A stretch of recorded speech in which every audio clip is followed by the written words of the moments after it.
Mm. So let's talk about Iran. Is this the fourth question? It is, in fact, the fifth question. Oh, fifth question. Awesome. Yeah. So Trump launched the reckless and unauthorized war of choice against Iran, and you provided essentially daily coverage.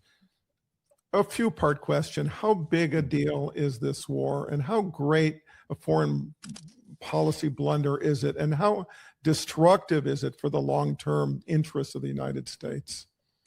I can answer all three of those almost simultaneously. One, historically, this is a turning point in American history in the post-war era. When Korea came to a draw. It's still in a state of ceasefire, right? 80 years later. Yeah. Vietnam, loss. And, it reminds me of this story that an Army colonel from one of the war colleges went to Vietnam and met his equivalent during the Vietnam War. They were both like junior first lieutenants during the Vietnam War. And, they met as former, adversaries. And he said, well, we beat you. There was not one battle you actually won. Maybe Khe Sanh, but there's not one battle you actually won. We defeated you in every battle.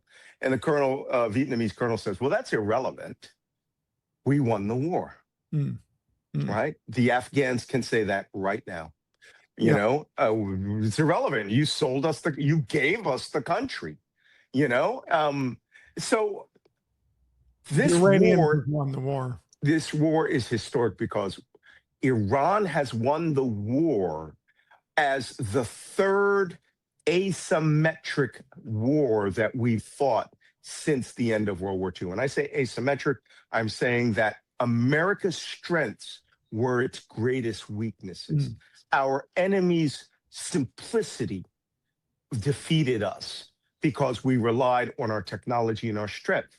Great line, I like to use popular fiction from time to time. Great line in a movie that everybody should watch called The Gardens of Stone. It's about these soldiers who were at Arlington Cemetery in 1968. And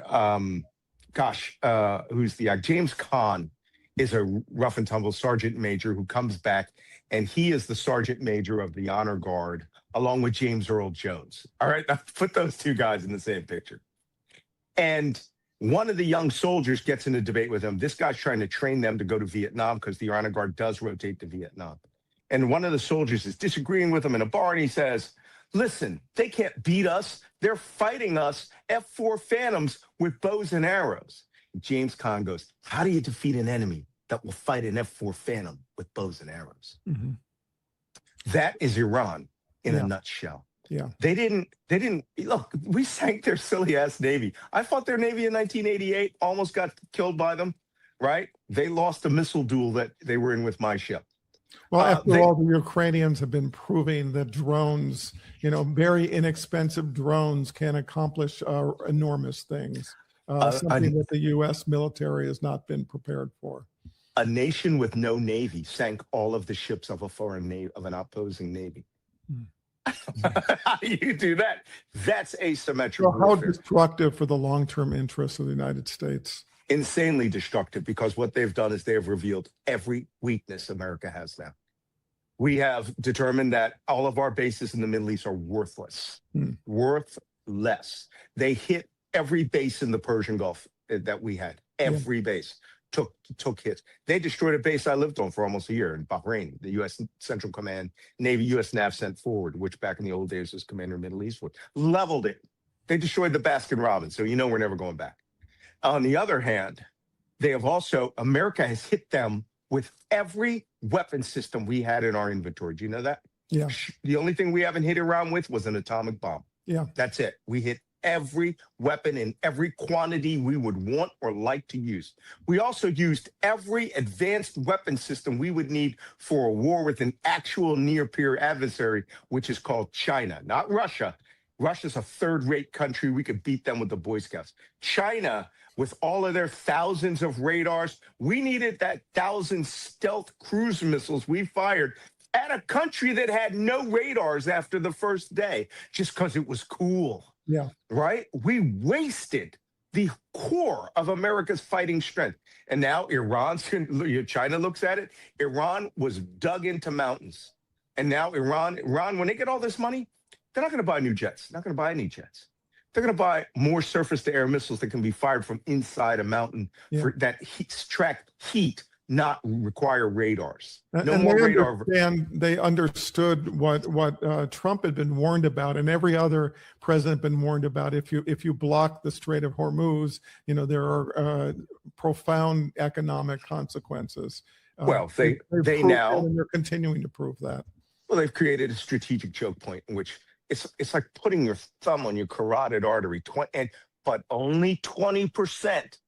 All right, you go blurry, you go blind, and then you eventually will pass out, even though you're not completely cutting that major choke point. It's enough to endanger the swimming pool of oil that is now decreasing to the lowest levels in history because of Donald Trump's insane belief that they would never close the Strait of Hormuz. If somebody had said, Malcolm, what's going to happen there? I fought them. I've been through the Strait of Hormuz a dozen times. They're going to close the Strait of Hormuz, high-speed boats, mines, anti-ship missiles. When I fought the Iranians in 1988, they had expended their last anti-ship missile, an American-made Harpoon. They immediately went out and bought 1,000 Chinese anti-ship missiles, and they only fired 5 in this war, which means that they've been biding their inventory for a real battle, and that hasn't come yet.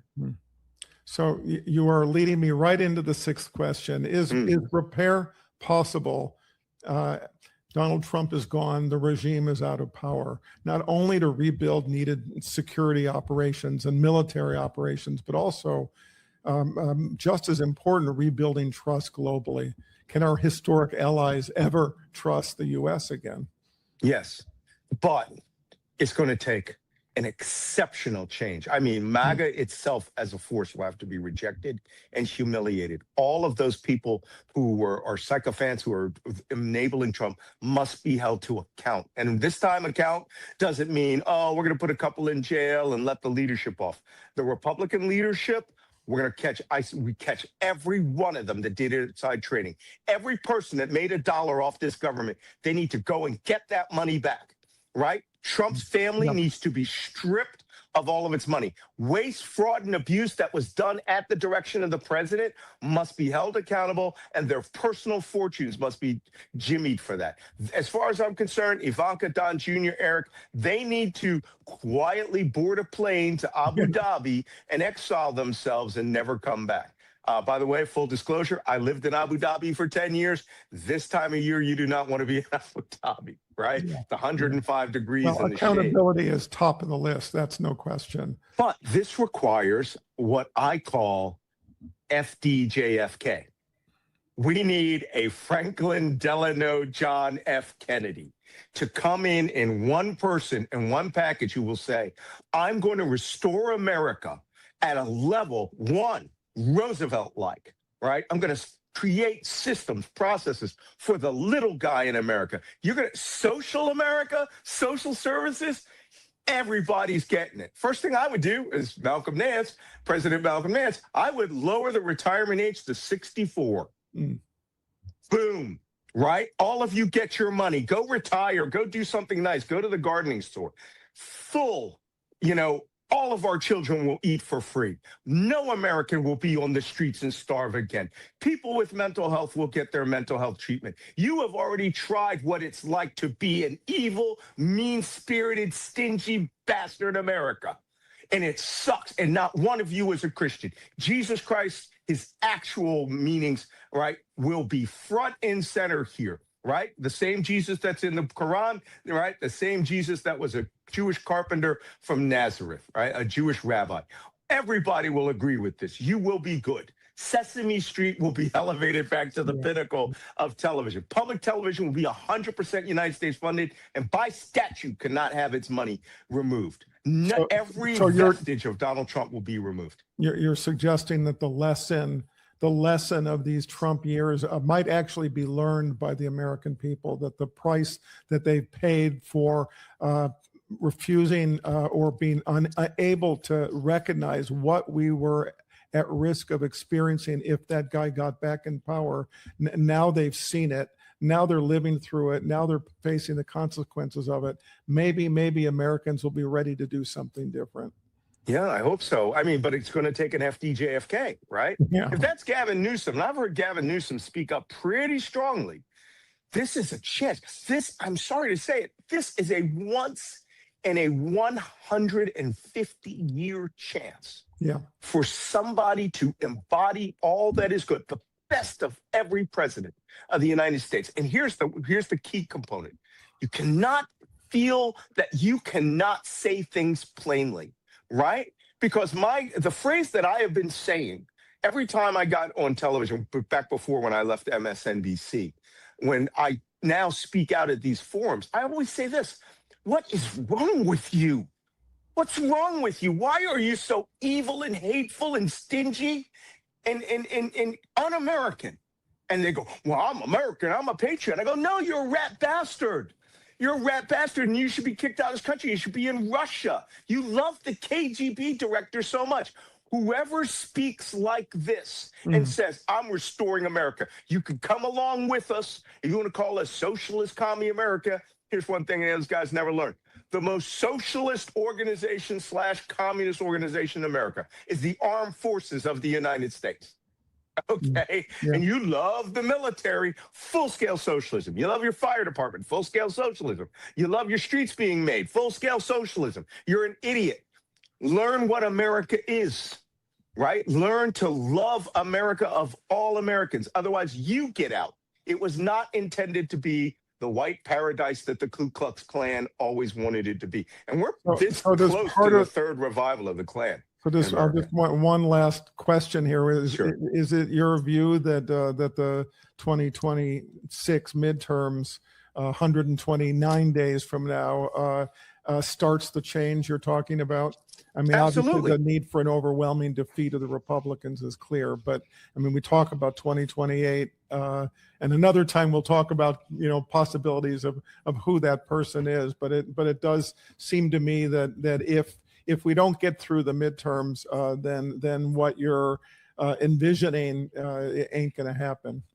No, what I'm envisioning is, you know, a couple of times, my last book that I wrote was called They Want to Kill Americans. And it was about what would happen if Trump loses an election, right? And the rise of QAnon theory and all that stuff in the Republican Party and how they are in love with guns. There have been dozens of right-wing extremist incidents in the last 10 years, dozens, where guys have killed federal officers, these boogaloo boys gunned down people thinking the revolution is coming. White boy summer, as they call it, was coming. Other guys who thought the book, The Order, right, the Turner Diaries, was a template, and that they could start hanging liberals on the day of the noose, as they called it.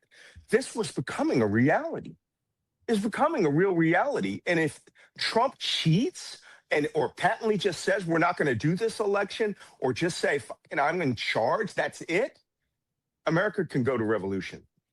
Yeah. And I want, as a Philadelphian, I do not want a blood revolution. I want a color revolution.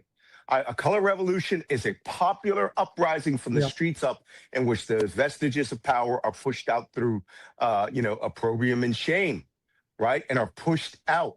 And Trump is the kind of guy that will turn this into Ukraine's 2014,